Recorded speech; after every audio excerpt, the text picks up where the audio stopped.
Selamat siang Bu Esti. Selamat siang. Ya, sepertinya Bu Esti kurang sehat ya Bu ya? Iya Bu, habis hujanan. Oh, tapi masih bisa lah ya Bu kita ngobrol ya. Masih bisa. Bu, kita kan kemarin sudah ngobrol-ngobrol tentang sebelum mengajar tuh apa yang perlu kita siapkan, terus kayak mana sih strategi kita untuk mengajar, tujuan kita tuh disampaikan atau tidak, membahas itu. Nah, setelah itu kita sudah melaksanakan observasi di kelas juga. Terima kasih atas waktunya Bu Esti udah memberikan saya waktu untuk mengobservasi bersama, kita belajar bersama ya Bu ya.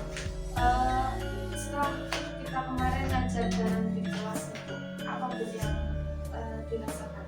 Apakah ada kendala, apa ada masalah? Kemarin ketika pendampingan dilakukan oleh IBK di kelas itu kebetulan melalui proses pembelajaran yang sebelumnya sudah direncanakan bersama dengan tujuan-tujuan yang memang sudah ada.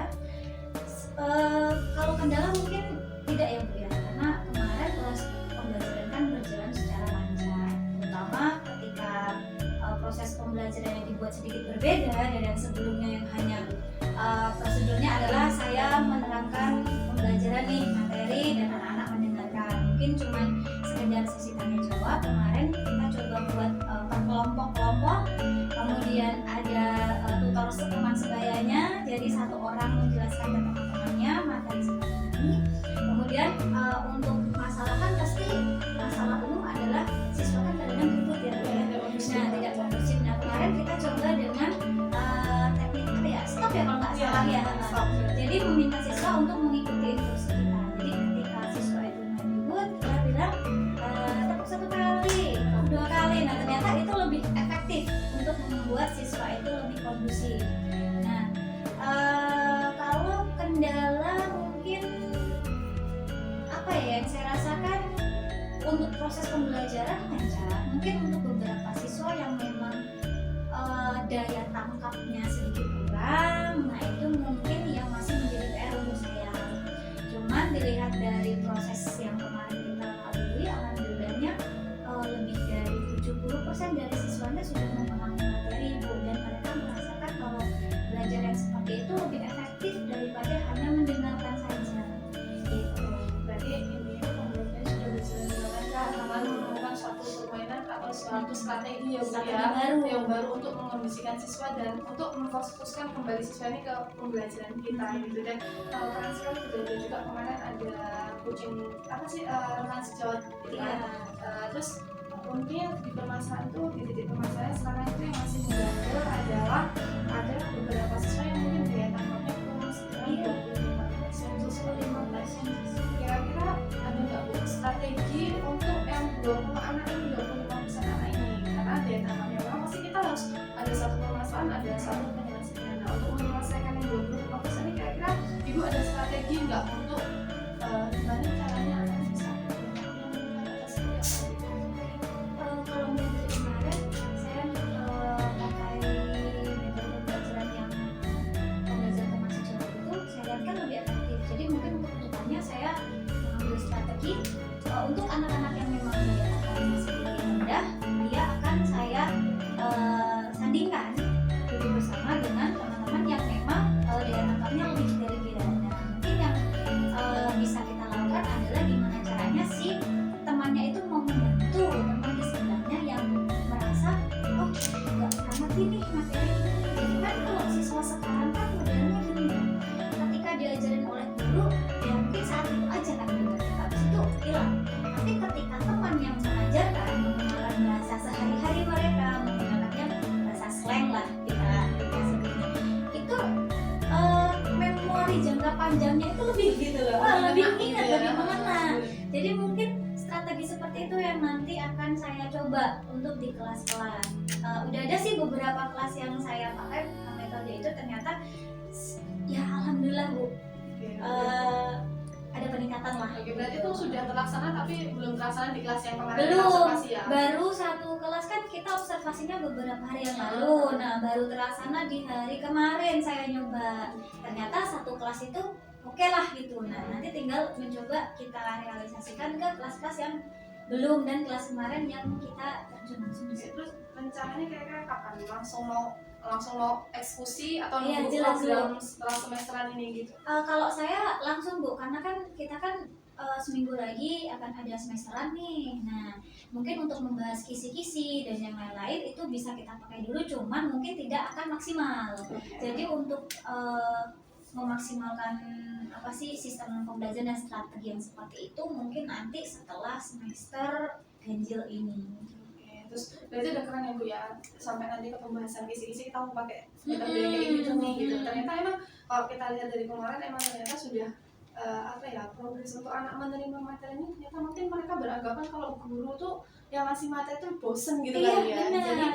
Dari bahasa mungkin ya Bu ya. Jadi mungkin bisa dikasih panggung mungkin ya untuk anak itu kan. Terus Bu untuk kira-kira untuk melaksanakan strategi yang sudah kita temukan kemarin ini, kira-kira perlu nggak nih untuk mungkin ada kurikulum yang harus kita ajak bicara atau kayak mana gitu? Kalau menurut saya gini Bu, apa ya? Ketika guru ingin memberikan inovasi model pembelajaran, metode dan strategi di kelas, kayak contoh nih saya tiba-tiba mengajak anak keluar kelas, Sedangkan kan beberapa guru ataupun seperti wakil guru tidak tahu kok ngapain kok anak-anaknya kok di kelas kok panas-panasan. Sedangkan kita sedang belajar tentang materi fotosintesis. Nah, ada di situ objek-objek yang harus kita amati secara langsung. Nah, di situ kalau saya pribadi mungkin harus ada pendekatan ke wakil kurikulum dulu, penyampaian untuk materi ini mungkin saya akan mengambil metode pembelajaran di luar kelas Pak. Jadi mungkin anak-anak nanti untuk jam sekian sampai jam sekian saya harus keluar dari kelas ataupun dari sekolah gitu, karena kan waktu itu saya pernah melakukan pengamatan di belakang kantin sana, mengamati di kebun itu tentang pertumbuhan dan perkembangan ekosistem, juga tentang tumbuhan paku.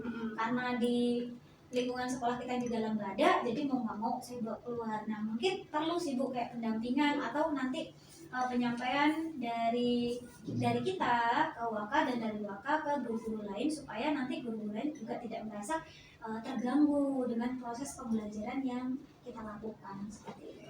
Jadi emang perlu adanya komunikasi. Iya ada. Juga kita harus ngomong gitu ya. Terus ada juga yang memotivasi kita pas kita lagi kendor, seenggaknya tuh ada nih kalau ada wakil kurikulum saya Bu. Iya lebih semangat lagi mungkin. Iya. Bener, karena wakil kurikulum kita kayaknya keren juga. Iya, sering banget memotivasi. Yang kemarin keren loh Bu. Nah sering kayak gitu kan. Jadi kita ternyata kita diperhatikan. Gitu. Jadi lebih semangat lagi. Berarti ini semuanya alhamdulillah terlaksana Bu ya. Alhamdulillah. Kalau menurut Ibu sudah maksimal belum pelaksanaannya atau sudah sesuai dengan harapan belum?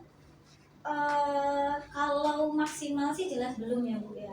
Kalau sesuai harapan ya mungkin menuju lah ke situ. Ada beberapa PR juga yang harus saya benahi dari proses yang kemarin, yang mungkin nanti bisa lebih dimaksimalkan lagi di pertemuan-pertemuan selanjutnya. Jadi ada perbaikan. Oke Bu Esi, berarti sesuai dengan progres kita, harapannya progres itu naik. Oke, Iya. kita lihat berarti progres ini sampai beberapa hari yang akan datang atau beberapa minggu yang akan datang di semester depan kali ya. Ya, yang jelas mungkin untuk saat ini sampai dengan semester ganjil dan bisa dilanjut di semester genap. Oke, terima kasih Bu Esti. Semoga kita selalu diberikan kesehatan. Amin ya rabbal alamin. Baik, terima kasih. Saya pikir untuk proses coaching klinik kaitan dengan pasca observasi sudah menerapkan alur tirta. Jadi memang alur tirta ini nggak semata-mata harus lutut, ya. Jadi bolak-balik itu nggak masalah. Sesuai dengan Ya, sesuai dengan, makanya kan tirta ini kan bahasa Sanskerta, artinya kan mengalir. Jadi yang dimaksud adalah proses dalam coaching itu harus mengalir.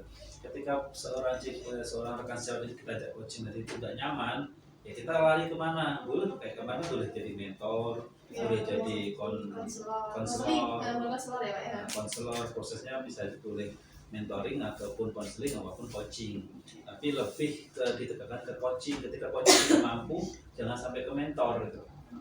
Apa filosofi orang itu kan rata-rata nggak mau digurui aslinya. Jadi kan udah menjadi tabiat manusia, dia apalagi rekan sejawat gitu loh. Kita kan kalau mentor ke rekan sejawat terus nggak nyaman juga dia. Merasa digurui, makanya tetap kita mendengarkan apa yang dia punya, itu namanya coaching. Itu sudah bagus, sudah sesuai, dan sudah ada area pengembangan tadi yang pengennya apa, kemudian kira-kira kapan itu sudah ada. Itu aja yang diinginkan dalam proses coaching klinik. Dan yang jelas sekali lagi dalam coaching klinik yang perlu ditekankan adalah tujuan. Tadi sudah saya menyampaikan. Jadi ketika ngobrol itu kita harus nyampaikan dulu kita mau ke arah kemana, ini memang penting. Jadi sudah ada arah ke sana, tapi ditekankan lagi ketika kita ngobrol sama siapapun, ketika itu obrolan-obrolan yang sifatnya mau mendapatkan sesuatu, ya kita ngomong tujuan dulu gitu. Kayak tadi terkait dengan kompetensi praktisi, kita ngomongin tujuan, nanti ke depan kita akan seperti ini.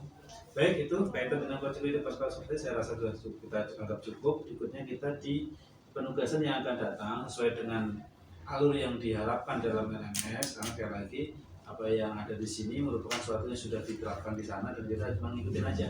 Nah di sini sebenarnya agak pas karena ibu sudah menerapkan tapi ini baru diminta.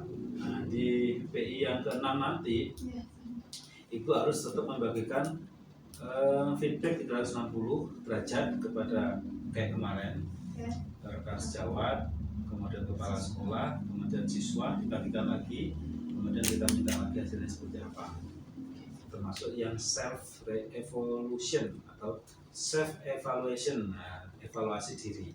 Jadi juga nanti ada formatnya.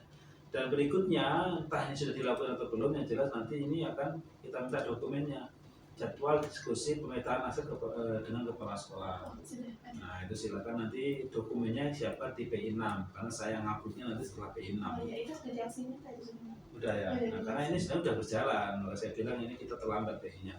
Mengundang aktor, kepala sekolah, rekan guru, murid, orang tua, tokoh setempat dan perwakilan gender atau anggotlah. Nah itu harus ada dokumen itu. Ya, siap. Kemudian membuat notulen hasil diskusi, kita lihat ada beberapa foto kegiatan dan mengumpulkan hasil pemetaan hasilnya dari sumber daya ini. Kita punya apa, sumber daya kita punya apa, itu ada dibuat, tinggal sudah minta. Baik, tahapan demi tahapan untuk proses PI 5 sudah kita lalui.